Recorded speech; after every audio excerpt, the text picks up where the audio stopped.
Subscribe करें अपने YouTube channel learn about medicine को और बेल आइकन दबाएं लेटेस्ट नोटिफिकेशन पाने के लिए। स्वागत है दोस्तों एक बार फिर से आपके अपने YouTube channel learn about medicine में, जहां आप पाते हैं दवाइयों के बारे में संपूर्ण जानकारी। दोस्तों आज का वीडियो आप ही की बहुत ज़्यादा डिमांड में मैं बना रहा हूं, जो कि है दवा की डोज कैलकुलेशन के बारे में। यदि आप फार्मासिस्ट हैं, नर्सिंग स्टाफ हैं या आप मरीज के साथ हैं तो इस वीडियो को आपको अंत तक देखना चाहिए, क्योंकि आज के इस वीडियो में हम जानेंगे जब भी बच्चे को कोई सस्पेंशन, कोई सिरप, कोई टेबलेट या कोई ड्रॉप दी जाती है तो उसकी जो डोज है डॉक्टर द्वारा कैसे कैलकुलेट की जाती है, जिससे कि कितनी मात्रा दी जाए पता चले। साथ ही यदि किसी बच्चे को इंजेक्शन लगाना हो, कितनी मात्रा और कितना जो ml है उस इंजेक्शन का लगाना चाहिए, जिससे कि उसको डिजायर इफेक्ट मिल सके, ओवरडोज का वो शिकार नहीं हो। किस तरह से कैलकुलेट करते हैं इस वीडियो में हम जानेंगे, इसलिए वीडियो को आप पूरा देखें। साथ ही चैनल पे पहली बार है तो चैनल को सब्सक्राइब करना नहीं भूलें और वीडियो को लाइक सब्सक्राइब जरूर से करें। मैं हूं आपका दोस्त मोहित और आप देख रहे हैं अपना YouTube channel learn about medicine. चलिए आज फिर कुछ नया सीखते हैं।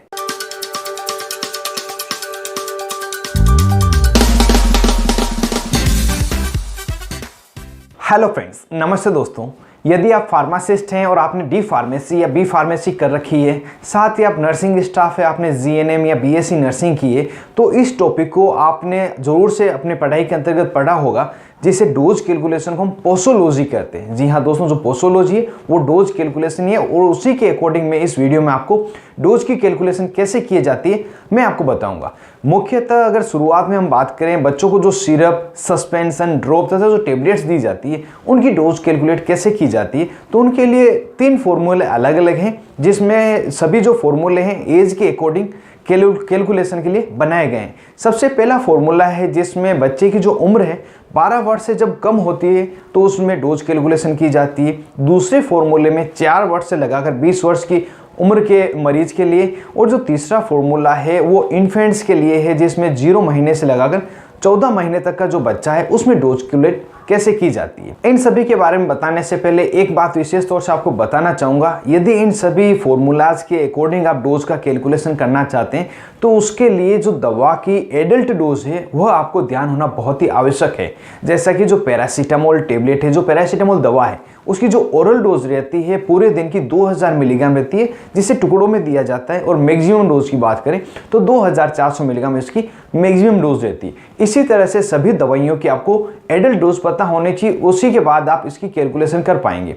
यदि बात करें सबसे पहले फॉर्मूले की, जिसमें बच्चे की उम्र 12 वर्ष से कम हो, तो उसमें कैसे कैलकुलेट किया जाता है, तो जैसा कि आप स्क्रीन पे फॉर्मूला देख रहे हैं जिसमें लिखा हुआ है बच्चे की उम्र वर्ष में अपॉन बच्चे की उम्र वर्ष में प्लस 12 और मल्टीप्लाई बाई एडल्ट डोज।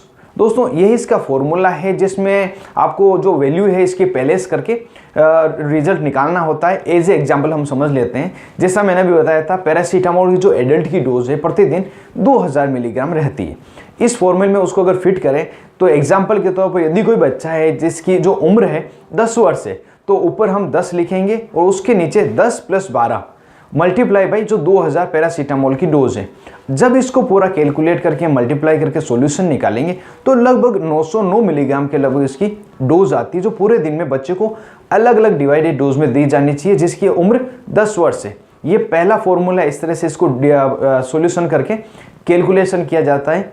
अगले अगर फॉर्मूले की बात करें तो वह है 4 वर्ष से लगाकर 20 वर्ष की उम्र का जो बच्चा है उसके लिए। इसका जो फॉर्मूला है आपको स्क्रीन पे यहाँ पे दिख रहा है, जिसमें ऊपर लिखा गया है बच्चे की उम्र वर्ष में अपॉन में 20 और मल्टीप्लाई बाई एडल्ट डोज। इसके भी हम एज ए एग्जाम्पल समझते हैं। यदि किसी बच्चे की उम्र 14 वर्ष है और उसके लिए हम कैलकुलेट करना चाहते हैं तो ऊपर हम 14 वर्ष लिखेंगे, नीचे अपॉन 20 करेंगे और मल्टीप्लाई बाई जो एडल्ट डोज है वह करेंगे, जो कि यहाँ पे एग्जांपल के तौर पर हमने पैरासीटामोल ली और 2000 मिलीग्राम में। और जब इसका सॉल्यूशन करते हैं तो लगभग 1400 समथिंग इसका रिजल्ट आता है, तो वह पूरे दिन में अलग अलग डिवाइडेड डोज में दी जाती है। तो इस तरह से ये दोनों ही फॉर्मूले यूज लिए जाते हैं। और इन दोनों फॉर्मूलों की अगर नाम की बात की जाए, जो पहला फॉर्मूला है वो यंग्स फॉर्मूला है, जो दूसरा फॉर्मूला है वो क्लर्क्स फॉर्मूला है। अब तीसरे फॉर्मूले की बात करते हैं, जो इन्फेंट्स के लिए प्रयोग लाई जाती है। यह हम बात करेंगे बच्चे की वेट, बॉडी वेट के अकॉर्डिंग कैसे कैलकुलेट किया जाता है। जैसे बच्चे की बॉडी वेट की जो मैंने लिस्ट है आपको यहाँ स्क्रीन पे दे रखी है। जब बच्चा 1 महीने का होता है उसका कितना वेट होता है, 2 महीने का कितना वेट होता है, तो आप यहाँ पे देख पा रहे हैं। एग्जाम्पल से हम अगर समझें तो 4 महीने के जो बच्चे हैं उसको हम ले लेते हैं। सामान्य तो जो उसका वजन होता है, अगर बॉय बेबी है तो उसका वजन लगभग 8 किलो के लगभग 8 किलो या 500 ग्राम रहेगा, और गर्ल बेबी है तो थोड़ा कम रहेगा। यहाँ पे हम कैलकुलेशन कर लेते हैं, पैरासीटामोल से ही करते हैं। पैरासीटामोल की जो डोज है प्रति केजी वो 15 मिलीग्राम प्रति केजी प्रतिदिन है। तो यहाँ पे कैलकुलेशन पे हमें मिलेगा कि जो 8 किलोग्राम का बच्चा है उसको 15 से मल्टीप्लाई करेंगे तो 120 मिलीग्राम पर डे आएगा। मतलब जो 120 मिलीग्राम पैरासीटामोल है पूरे दिन में इसको देना है, वो अलग अलग डिवाइडेड डोज में। अब यहाँ पे समस्या आती है कि जब भी हम सिरप लेते हैं तो वो पर ml उसकी स्ट्रेंथ लिखी जाती है, तो यहाँ पर कैसे कैलकुलेट करें। तो दोस्तों ध्यान से देखें, थोड़ी मैथ्स आपको यहाँ पे आ रही है, थोड़ा समझने में परेशानी हो सकती है, लेकिन फिर भी अगर ध्यान से देखते हैं तो ईजिली आपको समझ में आ जाएगा। जो पैरासीटामोल सिरप आती है सामान्य तो जिसकी स्ट्रेंथ रहती है वह 125 मिलीग्राम प्रति 5 ml होती है।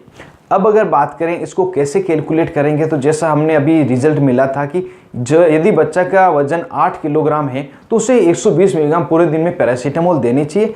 यहाँ पर 5 ml में आपको 120 मिलीग्राम मिल रही है, तो यदि आप 2 अलग अलग डिवाइडेड डोज में देते हैं तो 60 मिलीग्राम सुबह और 60 मिलीग्राम शाम को देनी होती है। तो इसी तरह से अगर 2.5 मिलीग्राम आप कर देंगे तो उसमें 60 मिलीग्राम, और 2.5 मिलीग्राम शाम को करेंगे तो 60 मिलीग्राम आ जाएगी। तो इस तरह से इसकी जो डोज है कैलकुलेट की जाती है, प्रति ml भी कैलकुलेट की जाती है। उम्मीद करता हूँ ये आपको समझ में आया होगा, और इससे अलावा मैं कुछ स्क्रीन पे डिटेल दे रहा हूँ उसको आप देखें समझ सकते हैं। यदि समझ नहीं आया तो इसको पॉज करके भी आप थोड़ी देर देख सकते हैं। यह जो डोज कैलकुलेशन था बच्चों में सिरप, सस्पेंशन, टेबलेट जैसा ड्रॉप है उनके लिए था। अब बात करते हैं यदि किसी बच्चे को डॉक्टर ने पर्टिकुलर इंजेक्शन लिखा, उसका मिलीग्राम लिख दिया है, तो नर्सिंग स्टाफ उसको कैसे कैलकुलेट करेंगे। इस फॉर्मूला में जैसा कि आप देख पा रहे हैं सबसे पहला लिखा हुआ है डोज एडजस्टमेंट, जो डॉक्टर ने आपको डोज एडवाइस किए। उसके बाद में एम्पुल में कितनी डोज है, ml के अंदर कितने ml का एम्पुल है, और इसके अपन हम लिखेंगे एम्पुल में कितने मिलीग्राम दवा है। इसको आसानी भाषा में आपको समझाऊं तो जैसा कि डॉक्टर ने डाइक्लोफिनेक इंजेक्शन बच्चे को लगाने के लिए बोला, और बोला है कि 25 मिलीग्राम आपको इंजेक्शन लगाना है। तो इसको कैसे कैलकुलेट करेंगे, इसके लिए 25 मिलीग्राम मल्टीप्लाई बाई जो एम्पुल का ml है, तो सामान्यतः डाइक्लोफिनेक एम्पुल जो है वो 3 ml का एम्पुल आता है, तो मल्टीप्लाई बाई 3 ml कर देंगे, और अपॉन में हम लिखेंगे जो डाइक्लोफिनेक 3 ml में इसकी स्ट्रेंथ है मिलीग्राम में, जो कि 75 मिलीग्राम रहती है। ये आप जो वैल्यू थी पहले कर चुके हैं। जब इसका सॉल्यूशन करेंगे, जब इसको मल्टीप्लाई करेंगे तो यहाँ पे आप पाएंगे तो 1 ml यहाँ का रिजल्ट आया। तो यदि बच्चे को 1 ml डाइक्लोफिनेक इंजेक्शन लगाया जाए तो इसका मतलब रहेगा कि 25 मिलीग्राम इंजेक्शन उसको लग गया, और जो डॉक्टर को आपने बताया उतना ही वो इंजेक्शन लगा है। दूसरा एग्जाम्पल यदि मैं आपको बताऊं तो जैसे जेंटामाइसिन इंजेक्शन ले लेते हैं, तो उसकी जो सामान्य पैकिंग आती है एम्पुल पैकिंग में, वाइल पैकिंग में, तो 80 मिलीग्राम पर 2 ml होता है। तो इसको यदि किसी बच्चे को 45 मिलीग्राम लगाना है, 45 मिलीग्राम, तो उसकी डोज कैसे कैलकुलेट करेंगे। तो सबसे पहले हम लिखेंगे 45 मिलीग्राम मल्टीप्लाई बाई 2 ml और अपॉन 80 मिलीग्राम, क्योंकि 80 मिलीग्राम 2 ml में था। जब इसको सॉल्यूशन करेंगे तो लगभग आपको 1.125 ml आएगा। अगर इतनी डोज आप पेशेंट को पुश कर देते हैं, मतलब 45 मिलीग्राम आपने जेंटामाइसिन बच्चे को लगा दिया है। तो इस तरह से इसका कैलकुलेशन किया जाता है, और यदि फॉर्मूला आपको पता होता है तो आपको गलती की संभावना बहुत ही कम हो जाती है, एक्यूरेट डोज बच्चे को पहुंचती है, साथ ही ओवर डोज का शिकार नहीं होता है।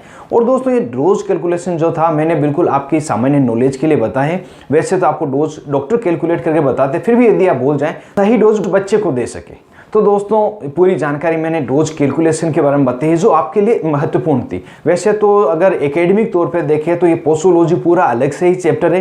यदि आप में से कोई स्टूडेंट है और पूरी डिटेल में देखना चाहता है तो हमारी टीम का एक चैनल है जिसके मैं लिंक आपको डिस्क्रिप्शन में दे रहा हूँ। साथ ही ऊपर आई बटन पर क्लिक करके भी पोस्टोलॉजी टॉपिक है, इसके बारे में पूरी आप एकेडमिक रूप से जान सकते हैं। बाकी जो सामान्यतः प्रैक्टिस के समय या बच्चों को इंजेक्शन लगाते समय एमओटी में जरूरत होती है उसकी इंफॉर्मेशन मैंने इस वीडियो में दे दी है। उम्मीद करता हूं ज़्यादा से ज़्यादा जानकारी आपको मिली होगी और सभी डाउट्स आपके क्लियर हुए होंगे और वीडियो आपको जोर से पसंद आया होगा। यदि वीडियो आपको पसंद आया जरूर से इसको लाइक करें और ज़्यादा से ज़्यादा इसको शेयर करें जो किसी और के भी काम आ सके। और अभी तक आपने अपने YouTube channel Learn Out medicine को सब्सक्राइब नहीं किया हो तो नीचे दिए रेड बटन को दबा जरूर से सब्सक्राइब कर दो, पास में बेल आइकन इसे जरूर दबाएं जो आने वाले वीडियो के सभी नोटिफिकेशन आपको मिल सके और मेरे सभी वीडियो आप मुफ्त में देख सकें। आप थे अपने दोस्त मोहित आदि साथ देख रहे थे अपना YouTube channel Learn Out Medicine. Thank you friends, take care and be careful medicine users.